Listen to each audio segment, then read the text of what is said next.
Assalamualaikum warahmatullahi wabarakatuh. Dengan saya Figa Zulfa Amalia Putri Amaros, NIM 1004010120095, ingin mempresentasikan mind mapping saya dengan topik politik apartheid yang diperjuangkan oleh Nelson Mandela. Yang pertama yaitu topik pertama, tahun 1930 di Jerman, Hendrik Verwoerd, seorang pria kulit putih mengenal paham nasional sosialisme dan terpengaruh kuat ideologi rasisme yang dilancarkan oleh Nazi. Ia kemudian melahirkan gagasan apartheid dalam kolonialisme. Sebagai Menteri untuk urusan masalah penduduk asli Verwoerd, yang kemudian menjadi Perdana Menteri ke-7 Afrika Selatan, menempatkan mayoritas warga berkulit hitam di negara itu atau kawasan khusus yang disebut Bantustan atau Homelands. Kawasan-kawasan pemukiman ini disediakan untuk memisahkan ras itu, menentukan tata kehidupan secara umum. Di tempat-tempat umum ditetapkan peraturan ketat pemisahan antara kaum kulit putih dan juga kaum kulit hitam. Kaum kulit putih, pernikahan campuran dilarang. Dengan grup Areas ACT tahun 1950 dilakukan pemisahan kawasan tempat tinggal, pendidikan, dan lapangan kerja juga diatur berdasarkan ras. Di luar Homelands, kaum berkulit hitam harus selalu membawa paspor. Lalu selanjutnya, akibat penekanan dan rasialisme, muncul gerakan protes yang diorganisir Kongres Nasional Afrika atau ANC, yang kemudian menjadi gerakan massal, demonstrasi, boikot, mogok kerja, dan pembakaran massal paspor-paspor. Salah satu aktivis utamanya adalah pengacara muda, yaitu Nelson Mandela, yang kemudian menjadi ketua ANC tahun 1960 di selatan Johannesburg. 20.000 warga kulit hitam tanpa paspor menyerbu pos polisi, membiarkan dirinya ditangkap pihak berwenang. Demonstrasi itu berakhir dengan pembunuhan massal. Dengan penerapan sistem apartheid, Afrika Selatan semakin diisolasi masyarakat internasional. Sanksi perdagangan dan politik keuangan pada akhir 1980 menyulitkan pemerintah nasionalis. Tekanan dari protes di jalanan, larangan mengikuti kejuaraan dunia, serta pertandingan olimpiade dari Frederick William de Klerk akhirnya melakukan perundingan dengan Kongres Nasional Afrika atau ANC dengan syarat berakhirnya kekerasan tersebut. Dalam pidato di parlemen tahun 1990, Presiden de Klerk mengumumkan reformasi serta berakhirnya pengasingan para aktivis atau Nelson Mandela dibebaskan pada 11 Februari 1990 dalam usia 74 tahun. Setelah ditahan 27 tahun, ia berhasil melalui masa penahanan tersebut karena tidak ragu akan misinya. Ia lalu menerima Nobel Perdamaian bersama de Klerk tahun 1994. Berlangsung pemilu yang bebas dan adil untuk pertama kalinya di Afrika Selatan. Mandela akhirnya terpilih sebagai presiden berkulit hitam pertama.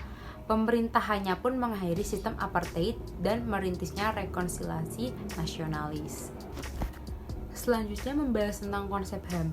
Secara singkatnya, hak asasi manusia berawal pada dunia barat Eropa, yaitu seorang filsuf Inggris pada abad ke-17, John Locke, merumuskan adanya hak asasi manusia secara alamiah atau natural right yang melekat pada setiap diri manusia, yaitu hak atas hidup, hak atas kebebasan, hak atas memilih.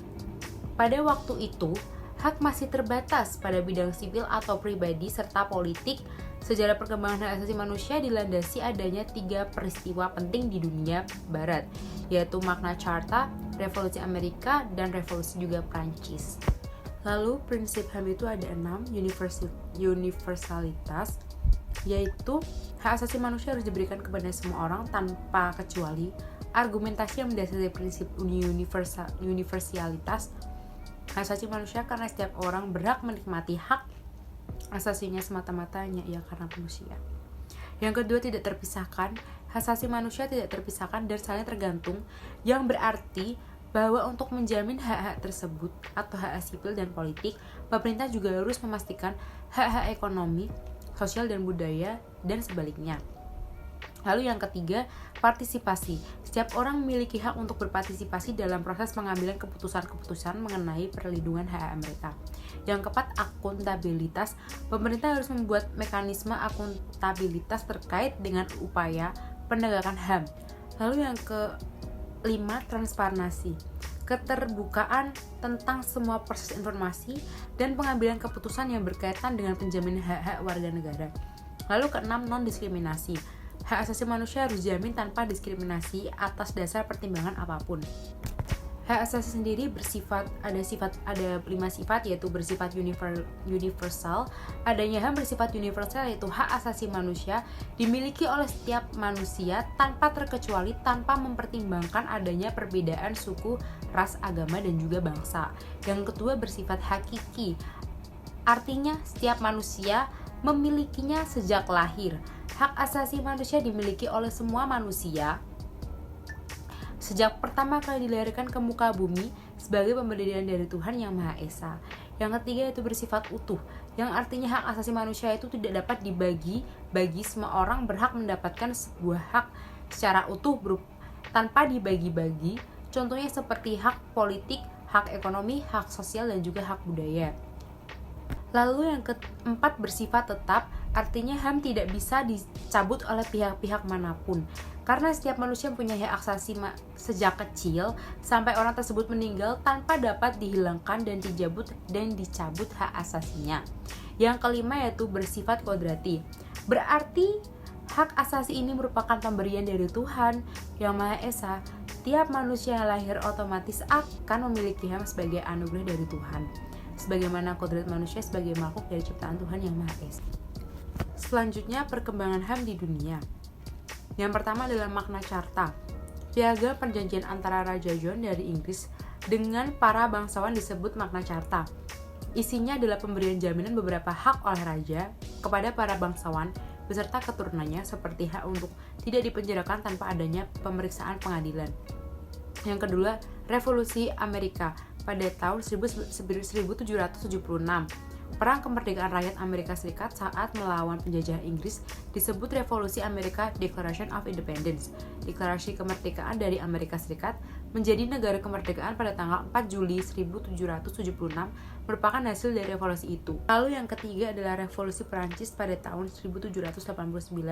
Revolusi Prancis adalah bentuk perlawanan rakyat Prancis kepada rajanya, yang rajanya sendiri yaitu Louis, yang telah bertindak sewenang-wenang dan absolute. Declaration droit de former L du citoyen, atau pernyataan hak-hak manusia dan warga negara, dihasilkan Revolusi Prancis. Pernyataan ini memuat 3 hal: hak atas kebebasan atau liberty, kesamaan atau equality, dan persaudaraan atau fraternity. Lalu perkembangan HAM di Indonesia. Yang pertama, kebangkitan nasionalis pada tahun 20 Mei 1908, Sumpah Pemuda 28 Oktober 1928, yang ketiga proklamasi kemerdekaan pada tahun 17 Agustus 1945, yang kelima UUD RIS dan UUD S 1950 secara implisit mencantumkan konsep HAM.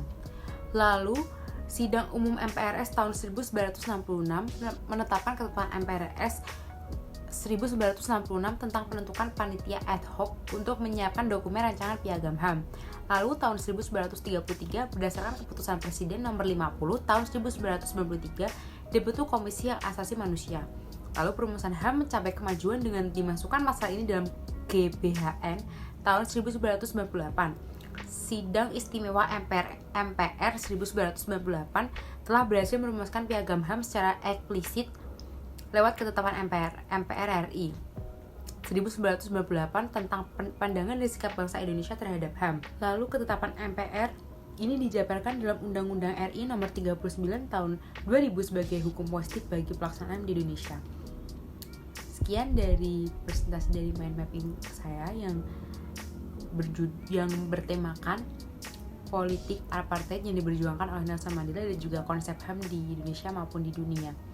Sekian dari presentasi saya, mohon maaf jika ada salah kata. Terima kasih. Wassalamualaikum warahmatullahi wabarakatuh.